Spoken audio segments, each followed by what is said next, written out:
기사 중에 가장 많은 부분을 차지하는 것은 고난인가 봅니다. 제가 지금 계속해서 예수님의 고난에 관해서 수요일 밤에 살펴보고 있습니다. 지난 시간에는 우리 예수님이 당하신 고난이 육체적인 고난이라기보다는 죄인을 향하신 하나님의 진노에 의한 고난이다, 이렇게 말씀을 함께 나누었습니다. 그래서 십자가의 죽으심은 죄인이 받을 저주를 대신 받으신 것이다, 이렇게 예수님의 고난에 관해서 우리가 자세하게 살펴보았습니다. 오늘은 계속해서 사도신경에서 본디오 빌라도에게 고난을 받으사라고 하신 부분에 관해서 말씀을 더 살펴보겠습니다.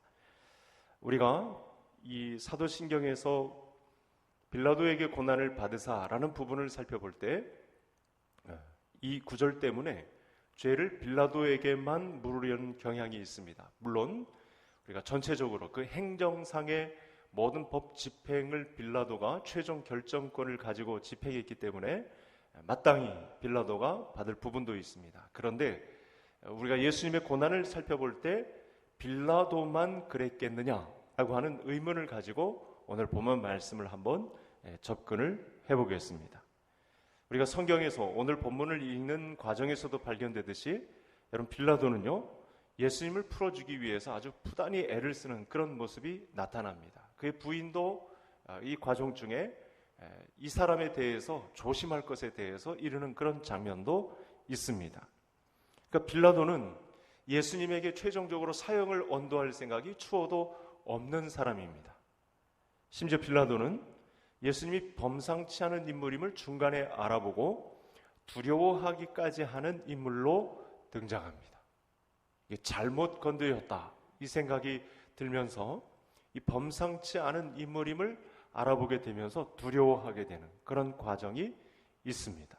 그러니까 관리자 입장에서 이 행정상 이 총독의 권한을 행사할 때 예수님은 이렇다 할 죄가 뚜렷하게 발견되지 않는 그런 사람인 것이 분명했습니다. 그래서 자꾸만 풀어주고자 합니다. 왜냐하면 그 자신도 무죄한 피를 흘리지 않기 위해서 아무 죄도 없는 예수 그리스도를 풀어주고자 하는 그런 애를 쓰는 모습이 발견되는 것입니다. 본문에서 한 장 더 가면 19장 8절에 예수님께서 자신은 하나님의 아들이라고 밝히셨기 때문에 이 말을 듣고 빌라도가 더욱 두려워하였다라는 그런 말을 합니다. 그래서 빌라도가 더 예수님을 놓아주려고 애쓰는 그런 장면이 이제 앞으로도 등장을 합니다. 19장 11절에 이제 화면을 한번 좀 보실까요? 제가 준비해 왔는데 앞에 좀 보시죠. 나를 빌라도에게 넘겨준 자의 죄는 더 크다. 그러니까 우리가 사도신경을 고백하면 그 행정상 최종 결정권자로서 빌라도가 갖는 부담도 있지만 그렇게만 보면 문제가 있다는 식이에요. 그러니까 고난받으신 예수님의 이 과정 중에 형 집행이 이루어진 상태에서 그 받을 죄가 빌라도만에게 뿐만 아니라 사실은 이를 넘겨준 유대인들, 그 대제사장들, 사내들인 공회원들, 이런 사람들 다 포함해서 나를 내게 넘겨준 자의 죄는 더 크다라고 하시는 장면 때문에 여기에 더해서 예수님의 고난이 이렇게 가중되었다는 사실을 우리가 살펴보아야 합니다. 예수님의 고난 중에 그 최종 꼭대기에 서 있는 고난이 빌라도 때문이었다, 빌라도 총독의 최종 결정 때문이었다, 이렇게만 생각하면 이게 감춰질 수 있는 위험이 있기 때문에 예수님이 받으신 고난 가운데는 이 빌라도에게 넘겨준 자들의 죄, 또 그들이 예수님에게 행한 문제 또한 예수님의 고난으로 우리가 공부를 해야 되는 그런 과정에 있다는 사실입니다. 그래서 빌라도에게 고난을 받으셨다라고 하는 부분이 문제를 좀 더 성경적으로 좀 깊이 있게 우리가 살펴볼 필요가 있습니다. 왜냐하면 이 고난이 우리와 우리의 생명과 직접 우리의 구원과 연결되어 있기 때문에 그렇습니다. 자, 그래서 우리가 본문을 통해서 기억해야 할 사실은 예수님은 분명히 양쪽에서 형 집행의 최종 결정 권한자인 총독 빌라도에게 고난을 받으셨을 뿐만 아니라 또 유대인들에게, 그를 넘겨준 유대인들에게서조차 불의한 재판을 받으셨다는 사실입니다. 그래서 오늘 말씀 중에는 이 빌라도 말고 넘겨준 유대인들에게서 받았던 예수님의 부담, 이 불의한 재판에 관해서 오늘 본문 말씀을 중심으로 살펴보고자 합니다. 예수님의 이 죽으심과 또 그 전에 재판받는 이 고난의 과정에 대해서는 성경에서 아주 자세하게 기록을 하고 있습니다. 얼마나 자세히 기록을 하고 있는지 700년 전 인물인 이사야 선지자에 의해서 벌써부터 이 문제에 관해서 아주 상세하게 기록을 하고 있습니다. 두 번째 화면을 한번 보시겠습니다. 이사야 선지자의 기록을 보실 텐데 같이 한번 읽겠습니다. 그는 강포를 행하지 아니하였고 그의 입에 거짓이 없었으나 그의 무덤이 악인들과 함께 있었으며 그가 죽은 후에 부자와 함께 있었도다. 아주 상세하게 그 정황을 이사야 선지자가 이야기를 했는데 그 첫 번째 증언은 강포를 행하지 않았다. 대부분 세상에 그 무리를 일으켰던 리더들은 굉장히 포악한 사람들입니다. 아주 카리스마가 철철 넘쳐 흘러서 사람들의 희생까지 감수하고 어떤 그 식민지 하에서 저항을 했다거나 민족을 살려내기 위해서 지도력을 강력하게 행사했다거나 하는 그런 흔적이 있는데 이때 당시 오신 예수님의 흔적 가운데는 강포를 행하지 않았다. 폭력을 행사하지 않았다. 그 입에는 뭔가 이 재판정에 설 만한 거짓을 가지고 진실 없이 그런 리더로 지금까지 서지 않았다라고 하는 사실을 말하고 있고 결국에는 무덤에 이 악인들과 함께 있는 무덤에 있게 되었다. 이렇게 증언을 하고 있습니다. 무려 700년 전 증언인데 이 구약의 증언조차 예수님에게서는 메시아에게서는 불의함이 발견되지 않았다. 이렇게 그 십자가의 고난을 받을 만큼 사형 언도를 받을 만큼의 재판정에 설 만한 이유가 하나도 없다라고 하는 사실을 성경이 증언하고 있다는 사실입니다. 폭력을 행하지 않고 그 입에 거짓이 없었으니 그의 무덤이 악인과 함께 있었다고 했는데 메시아는 폭력을 행사한 일도 없고 또 거짓도 없으셨음에도 불구하고 불의하게 희생이 되셔서 악인처럼 죽게 되었다. 이렇게 성경이 증언을 합니다. 그러니까 700년 전에 이 말을 듣고 있는 사람들은 어렴풋이 알았겠지만 예수님이 오셨을 때 이 말을 정확하게 알고 있는 사람들은 예수님을 이렇게 고난 가운데 처하게 하면 사실은 안 되는 형국이죠. 그러니까 이사야 선지자는 700년 전 인물인데도 정확하게 예수님을 이렇게 묘사하고 있습니다. 이렇게 본문 말씀 안에서 700년 전에 선포된 말씀이 본문 말씀 안에서 그대로 실현이 됩니다. 그 본문을 읽을 때 우리가 알게 되는 사실이 있습니다. 이 예수님이 공식적이고 정식적인 절차를 따라서 대우받으신 것이 아니라 세상 권력에 의해서 부당한 그런 희생이 되셨다라고 하는 사실을 알 수 있는 것이죠. 그래서 13절을 보시겠습니다. 우리가 28절을 읽었는데 13절을 보시면 먼저 안나스에게로 끌려가니 안나스는 그의 대제사장인 가야바의 장인이라. 당시의 대제사장은 가야바인데 안나스에게 끌려갑니다. 이 문제도 살펴봐야 합니다. 왜냐하면 재판을 받아도 뭐 그렇게 부당한 재판이라도 이 로마 통치하에 유대인들에게 끌려가서 재판받는 것도 이상한데 그 해의 대제사장인 가야바에게 받는 것이 아니고 희한하게 안나스라는 사람에게 끌려갑니다. 그러니까 예수님이 이 법정 아래에서 유린당하고 있는 빌라도 총독에게만 받아도 사실은 합당하고 그게 당시의 법 집행에 충족시키는 결과물일 텐데 이리저리 회유당하고 유린당하고 끌려다니는 예수님의 고난을 지금 우리가 맞이하고 있다는 사실입니다. 예수님 당시 유대인들은요 로마 지배를 받고 있기 때문에 이 실형 언도는요 빌라도 총독을 통해서 이루어질 것입니다. 그게 그렇게 기록된 것이 사도신경에 빌라도에게 고난을 받으사라고 하는 항목이 되겠죠. 그런데 우리가 놓치지 말아야 할 문제가 있습니다. 여러분, 행정적인 문제는 당연히 로마의 총독인 빌라도가 책임지는 것이 맞지만 당시 로마 정책은요, 이 사람들이 얼마나 인격적인 사람들인지 이 황제 치하의 로마 제국은요, 정교 분리의 원칙을 따집니다. 이렇게 식민지하의 나라였어도 그 나라의 종교 정책을 인정해 줍니다. 그러니까 사실상의 언도는 그래서 산헤드린을 통해서 결정되었다, 이렇게 보시면 정확합니다. 그런데 그럼에도 불구하고 본문화는 공식 재판이 아닙니다. 이렇게까지 끌려다니면서 고난 가운데 사형 언도를 받으셨다는 사실을 저와 성도님들이 집중하셔야 합니다. 부당한 대우를 받으신 것이죠. 자, 그래서 당시 대제사장인 가야바의 장인인 안나스에게로 끌려갔다. 여러분, 요즘으로 치면요, 판사가 있는데 판사에게 판결받기 전에 판사의 장인 어른에게 가서 모든 신문을 다 받고 있다. 저와 성도님들이 입장을 바꾸어서 법 집행의 피해자가 돼서 법정에 이리저리 끌려다닌다 생각해 보십시오. 공식 재판 정도 아닌 이상한 곳으로 끌려가서 거기서 형 집행에 가까운 사형 언도를 받게 된다. 이런 유리는, 이런 고난은 굉장히 큰 것입니다. 이 모든 부분을 혼자서 감당하기에는 정말 엄청난 고통이 밀려든 사실이라, 이렇게 보시면 정확하겠습니다. 여러분, 오늘날에는요, 죄인이라도 보호를 받죠. 변호사를 선임할 수 있고 또 절차대로, 정상대로 또 재판을 받을 그런 권한이 죄인에게라도 있는 것입니다.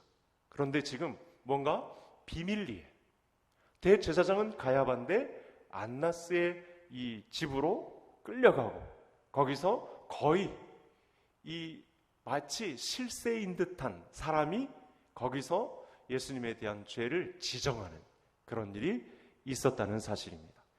우리가 그동안 예수님의 고난에서 생각할 때 사도신경에 나타난 본디오 빌라도의 고난 때문에 우리가 혹시 놓치고 있는 예수님의 고난에 대한 부분을 다 보지 못한 부분이 이 부분이 아닌가라고 오늘 말씀이 호소하고 있는 것입니다. 아직 죄가 확정되기도 전에 부당한 대우를 받으신 것입니다.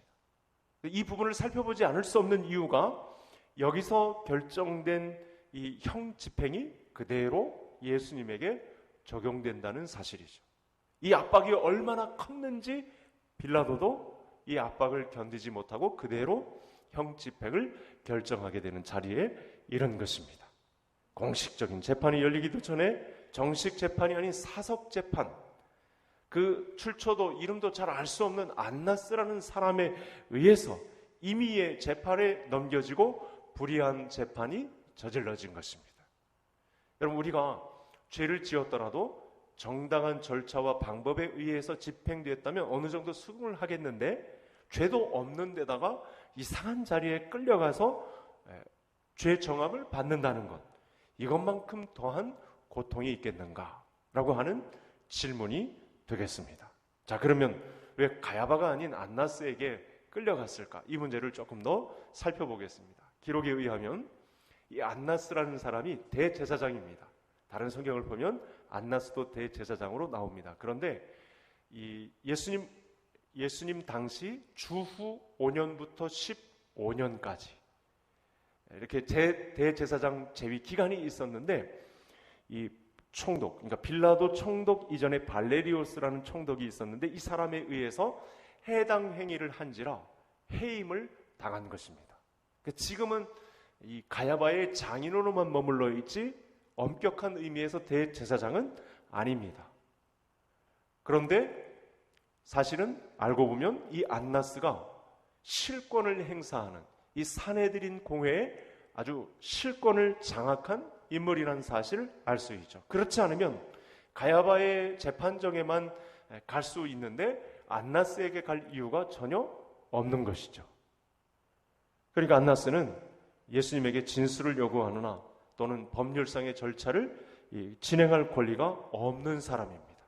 그래서 우리가 이 부분에 대해서 저와 성도님들도 재판정에 서 있는 예수님의 그 모습이라면 사실은 용납되지 않는 항목입니다. 불의한 재판도 이런 불법 재판이 없는 것이죠.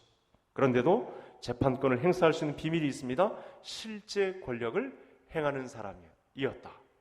그러니까 사위를 가야바로 두고 있으니까 족벌 정치로 사내들인 공회를 다 장악해서 불법 재판을 난무하게 하는, 그러니까 예수님의 어떤 그 전하신 말씀이나 위치하셨던 메시아의 위치나 구원자로서의 위치에 전혀 상관없이 전했던 메시지나 예수님이 행동했던 사실 자체의 근거와 상관없이 아예 죄를 정해서 이 자기의 실세를 발동하지 않고서는 견딜 수 없는 그런 상태에 이르러서 본색을 드러내는 그런 위험한 재판에 예수님께서 그 몸을 맡기셨다라고 하는 사실입니다.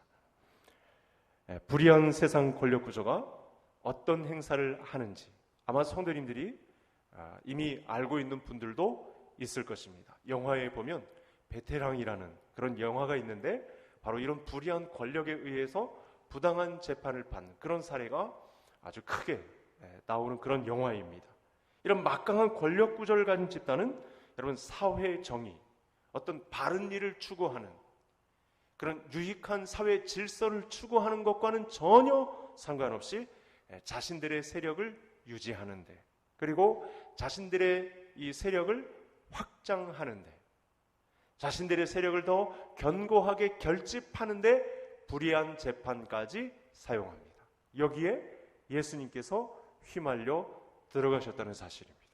그러고 보니 아마 이런 예수님의 고난에 관해서는 저와 성도님들이 익숙하게 다루지 않았던 부분입니다. 이 부분을 하이델베르크 교리문답이 우리에게 지적해 주고 있습니다. 우린 신앙 고백을 통해서 본디오 빌라도에게 최종 결정권자인 빌라도에게만 뒤집어 씌우려는 경향이 있는데, 사실은 그 전에 이 산헤드린 공회를 장악했던 실세 권력자였던 안나스에 의한 불의한 재판이 있었다.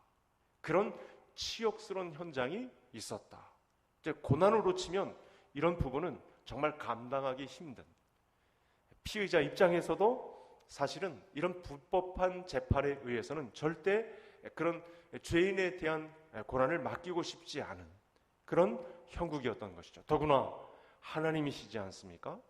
예수님께서 직접 하나님이신데 사람들 중에 불법을 저지르는 권력 구조에 의해서 고난을 받으셨다고 하니 이게 얼마나 가슴 아픈 일이 되겠느냐 하는 것입니다. 그래서 예수님은 이 거대한 권력의 소용돌이 안으로 예수님께서 들어가셔서 고난을 받았다 하는 사실을 우리가 기독론에서 예수님이 당하신 고난에 관해서 지금 말씀을 살펴보고 있습니다. 그래서 다시 한번 말씀을 드리면, 예수님께서 안나스 앞에 서셨을 때 안나스 입장에서는 이 메시아가 전한다고 하는 사실적인 증거, 성경의 정황에 의한 하나님의 말씀 또는 메시지, 올바른 재판을 하는 데는 관심이 없습니다. 단지 자신의 세력에 위해를 가할지 모를 위험한 인물에 대한 죄를 정함을 가지고 불법한 재판을 진행했다는 것, 이것이 실제입니다. 이것이 팩트입니다.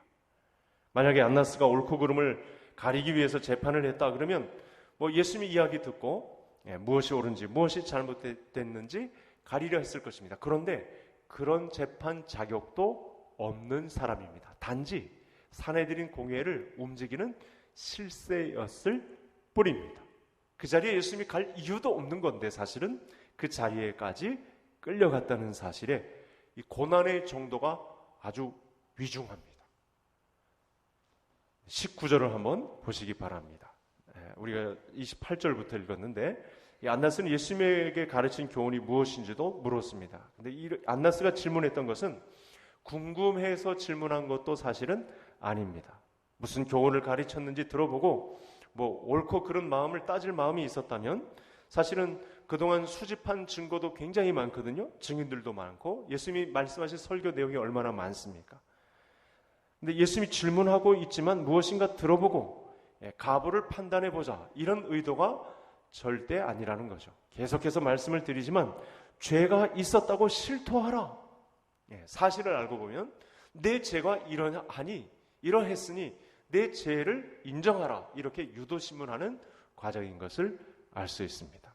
사실을 듣고 싶은 것이 아니라 죄를 인정하고 고문하는 현장일 뿐입니다. 예수님 입장에서 우리가 그 자리에 섰다면 이게 얼마나 부당하고 불의한지 사실은 우리가 감당할 수조차 없는 그런 현장입니다. 이어지는 23절의 장면이 이를 뒷받침하는데 내가 잘못했다면 무엇인지 말하라. 잘하였으면 왜 나를 치느냐. 이렇게까지 말씀하십니다. 예수님은 죄가 제대로 밝혀지지 않았는데도 이미 형 가운데 한복판에 들어가 계십니다. 지금 어이없는 방식으로 죄가 확정되었고 사형이 언도되는 그런 현장에 놓여 있으신 거죠. 공식적인 사형 언도자는 빌라도 총독입니다. 그런데 본문 18장 38절은 나는 그에게서 아무 죄도 찾지 못하였느니라. 공식적인 형 집행을 위해서 빌라도에게 오기 전의 상황에서도 예수님은 다 무죄입니다. 대제사장의 무리는 예수님을 죽이려고 온갖 거짓 증거를 다 찾았는데도 찾아볼 수가 없었습니다. 그러니까 재판 자체가 예수님을 죽이려는 의도 가운데 집행된 것입니다. 그러니까 안나스의 집안으로 끌려간 것 자체가 이를 입증하는 것이죠. 그러니까 죽이려는 증거를 찾는 방식의 불의한 재판이 있었다. 여기에 예수님의 고난이 가중되었다라고 하는 사실을 살펴보는 것입니다. 예수님 입장을 통해서도 그들의 죄가 더 클 것이다. 이렇게 말씀을 주었습니다. 자, 같은 본문을 다루고 있는 상황을 한 번 더 보시겠습니다. 다음 화면을 한번 보시겠습니다. 마가복음 내용인데 같이 한번 화면을 통해서 읽어 보시겠습니다. 대제사장들과 온 공회가 예수를 죽이려고 그를 칠 증거를 찾되 얻지 못하니 이는 예수를 쳐서 거짓 증언하는 자가 많으나 그 증언이 서로 일치하지 못함이라. 여러 사람들을 세워서 예수님을 곤란하게 만들려는 증언자들도 나왔는데 그들의 증언조차도 일치하지 못하고 있는 문제가 있습니다. 여러분, 이런 과정을 시간 기록이 되지도 않았는데 그러면 증인들이 몇이 나와서 이런 기간을 가졌다면 예수님 입장에서 이 시간을 견디기도 굉장히 버거운 것입니다. 사람의 몸을 입으셨기 때문에 하나님이시지만 인간의 이 불의한 재판을 거쳐가는 과정 중에 예수님의 마음을 우리가 헤아린다면 그 고난의 정도가 얼마나 극심했을까라고 하는 사실을 살펴볼 수 있는 대목이 되겠습니다. 형집행의 법적인 근거조차 아무것도 없는데 사형이 언도되고 이 특별한 법 집행을 받고 있는 암암리에 공식적인 재판도 아닌 그것도 밤에 실세에 의해서 이렇게 불의한 재판정으로 끌려다니시는 그런 예수님의 모습이 있었다는 것. 아마 이런 부분에 관해서는 저와 성도님들이 깊이 있게 살펴보지 않은 문제였을 것입니다. 하이델베르크 37문에서 이 문제를 다루고 있습니다. 그래서 예수님이 죽임을 당하게 된 실제적인 이유가 유대인들이 예수님을 죽이고 싶어 했기 때문이다.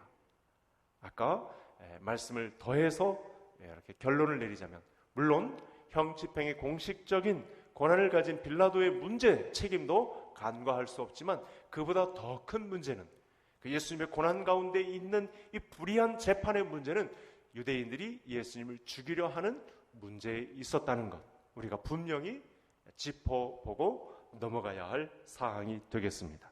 빌라도는 죽이려 하지 않았지만 불의한 재판인 줄 알면서도 예수님을 내어줄 수밖에 없었던 이유가 바로 이 안나스를 중심한 사내들인 공회를 장악한 실세들에 의해서 이 불안당 같고 이 몹쓸 짓을 행하는 이 나쁜 유대인들에 의해서 주도된 불의한 재판이었다라는 사실입니다. 자, 이렇게 살펴보면서 우리가 중요하게 다뤄야 하는 문제가 있습니다. 빌라도냐 또는 유대인이냐를 떠나서 예수님이 죽으신 이유는 죄 때문이 아니라는 사실. 저를 한번 따라 하시겠습니다. 예수님이 죽으신 이유는 죄가 아니다. 이 사실을 우리가 알 수 있는 것이죠. 그렇기 때문에 그런 불의한 재판정에 끌려다니시면서까지 침묵하시고 우리에게 이 믿음을 심어주신 것입니다. 예수님이 죄가 있어서 끌려다니셨겠느냐, 빌라도 앞에 섰겠느냐, 안나스 앞에 섰겠느냐, 이 불의한 재판 이렇게만 볼 것이 아니고 예수님에게서는 죄가 없다, 죄 없으신 예수님이 고난을 당했다라는 사실을 우리가 분명히 알아야 하겠습니다. 자, 그러면 예수님 받으신 불의한 재판은 우리에게 무엇을 보여주는가? 이제 이 자리로 우리가 나아가야겠습니다. 여러분, 전에 방금 말씀드린 대로 예수님은 죄가 없으신 분입니다.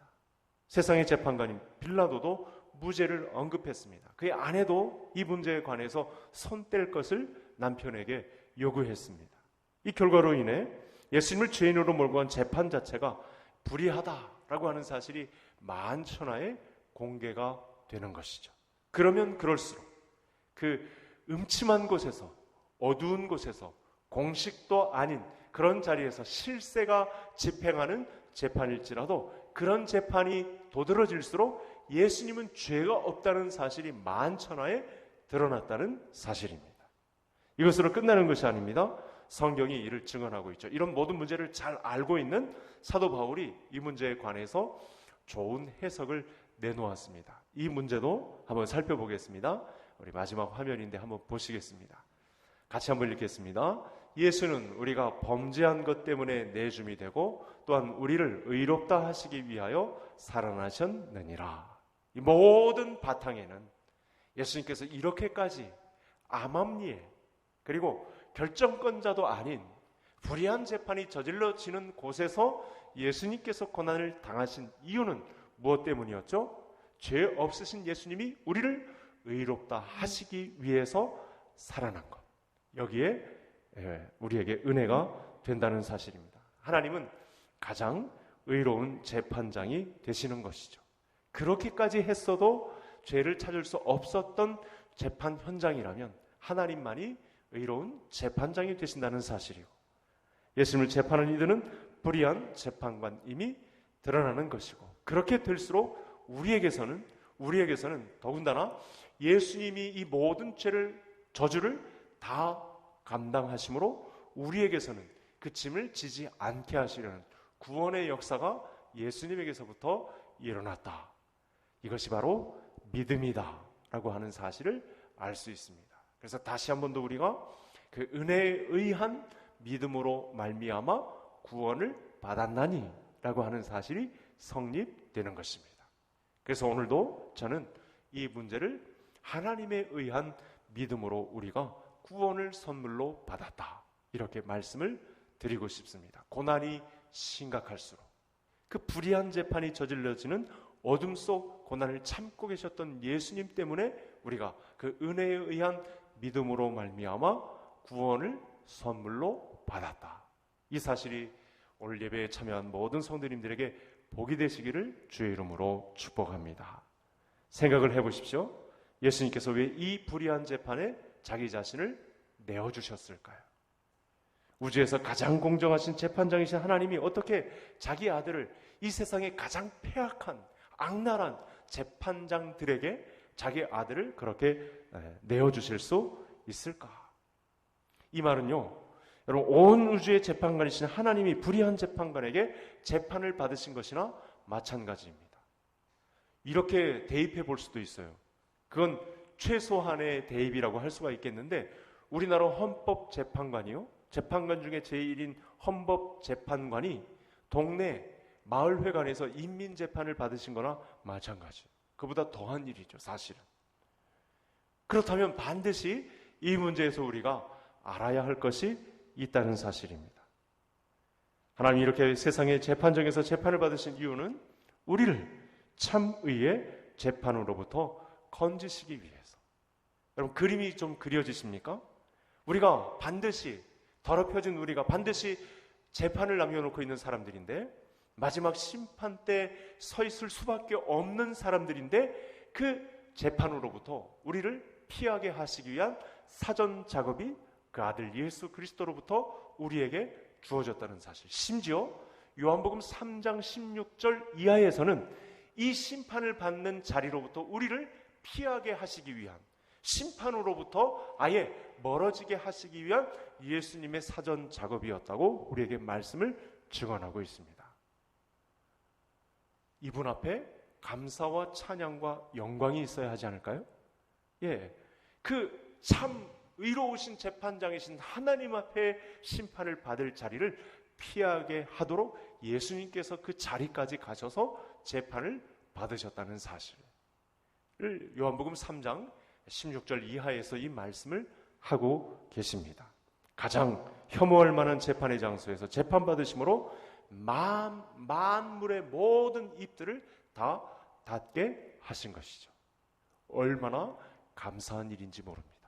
우리가 잘 알지 못했던 그 음침한 곳에서의 한나스의 실세를 쥐고 있는 불의한 재판관으로부터, 그건 온 유대의 재판이라고 볼 수가 있겠는데, 이 유대인들의 결국은 빌라도보다 더한 그 재판을 내린 형 집행이라고 볼 수가 있겠는데, 그 모든 일은 우리를 참 의의 재판으로부터 피해가게 하시기 위한 예수님의 작업이었다. 저는 또다시 이것이 예수님이 우리를 향하신 구원의 선물을 주기 위한 믿음이었다, 이렇게 말씀을 드리고 싶습니다. 진정한 재판은 하늘에서 이루어집니다. 그런데 우리가 어떻게 되었습니까? 더럽혀졌습니다. 회복불능의 범죄자가 되었고 유죄 판결을 받아 영원한 형벌을 받아야 할 처지에 놓여 있습니다.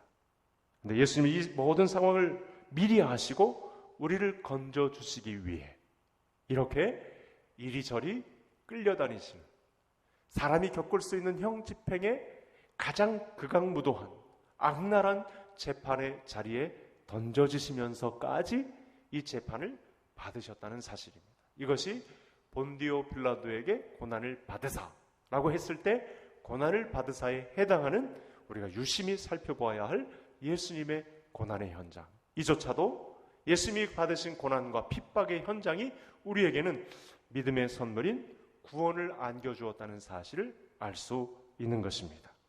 그래서 우리의 의로움을 증언하시기 위해 자신의 의로움을 가장 혹독한 방법으로 치르신 것이죠. 이런 사실을 신앙 고백서가 우리에게 알려주고 있습니다. 우리의 의로움을 위해 자신이 치를 수 있는 가장 혹독한 방법으로 형제되어서 치러주심으로 우리는 그 자리에 있지 않도록, 우리는 그 일을 감당하지 못하니까 사람이 되셔서 가장 혹독한 방식으로 시험당하신 것을 우리의 의로움을 나타내기 위한 것으로, 그 은혜에 의하여 믿음으로 말미암아 구원을 받게 하시려는 예수님의 의도가 있었다는 사실을 우리가 예수님의 고난을 통해서 다시 한번 확인할 수 있겠습니다. 예수님이 우리와 비슷한 수준의 재판을 통해 우리와 비슷한 수준의 억울하지 않은 고통을 받으셨다고 한번 가정해 보시기 바랍니다. 이제 마지막 이 문제만을 살펴보고 말씀을 닫겠는데요. 여러분, 하늘에서 열리는 재판에서 아마 이 같은 상황이 우리에게 펼쳐졌다면 아마 이렇게 호소할 것입니다. 하나님, 저는 억울합니다. 저는 억울하게 죄 지을 수밖에 없는 환경 속에서 있었는데 하나님은 이런 상황 이해하지 못하시죠. 아마 이렇게 대변하지 않았을까. 여러분, 예수님이 우리를 위해서 이렇게까지 불의한 재판 속에 거하지 않았더라면 이런 호소가 가능하지 않았겠어요? 하나님, 저의 상황을 이해하시나요? 제가 그렇게 죄를 지을 수밖에 없었던 상황에 대해서 하나님은 자세하게 아십니까? 뭐 이런 호소가 가능하지 않겠습니까? 그런데 이 세상의 모든 사람들의 입술을 닫게 하시는 그 불의한 재판을 아들 예수 그리스도께서, 또 아버지가 묵인하는 가운데 그런 형 집행이 치러졌다는 사실입니다. 그것이 십자가이고 우리에게 복음이 된다는 사실입니다. 예수님 무제한 가운데 재판으로 항의하려는 모든 사람들의 입을 닫게 하시려는, 여러분, 이런 고난의 실체를 알고 나면 우리의 고난은 사실은 우리가 받았던 부당한 대우에 관해서는 사실은 침묵하게 되는 것이죠. 세상의 모든 입술을 닫게 하는 결과를 낳게 되는 것이죠. 이 일을 직접 다 받으셨기 때문에 우리에게 임할 하나님의 준엄한 심판에서 예수님은 우리를 피해가게 하셨습니다. 왜냐하면 그 온몸의 화살, 재판 화살을 당신이 다 받으셨기 때문입니다. 사람은 회심하고 하나님의 자녀가 된 이후에도요, 상당히 이기적이기 때문에 하나님이 자신에게 모든 것을 다 주셨다고 생각하기보다는요, 이렇게 생각합니다. 하나님은 황금 비단 침대에 누우셨고 나는 먼지바닥에서 뒹굴고 있습니다. 이렇게 생각하는 사람들이 있다는 거죠. 왜죠? 예수님의 이 부당한 재판에 관해서 이렇게까지 고난을 당한 것에 대해서 모르면 하나님은 엄한 주인인 줄 알고 황금 비단 침대에 누우신 분인 줄 알고 제가 당한 상황을 뭔들 아시겠습니까? 이렇게 나온다는 거예요. 그러나 이렇게 생각하는 사람일수록 예수님에 관해서 묵상하지 않았다는 어리석음을 나타내고 있는 것입니다. 심지어 하나님이 펼치실 의의 재판장 그 자리에까지 서지 않게 하실 의도로 예수님께서 이렇게 불법한 재판의 주인공이 되셨다는 사실이죠. 예수님이 십자가를 지고 고통당하셨다는 것, 불의한 세상에서 재판관들에게 재판을 받으셨다는 것, 더 이상 표현할 수 없는 하나님 아버지의 그리고 그 아들의 사랑의 표현이라는 것, 이것을 기억하시는 우리 이 밤의 성도님들 되시기를 바랍니다. 예수님 우리 가운데 아무도 이해하지 못할 깊이로 우리를 사랑하셨고 또 그로 인해 누구도 감당할 수 없는 가장 억울한 고통을, 가장 악랄한 재판을 받으셨습니다. 이 일을 통해 우리는 구원을 받을 뿐만 아니라 하나님이 펼치실 의의 재판정에서도 면제되는 은혜를 받았다는 사실입니다.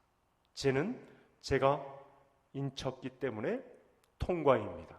이 일을 예수님 받으신 고난을 통해서 이루셨다는 사실입니다.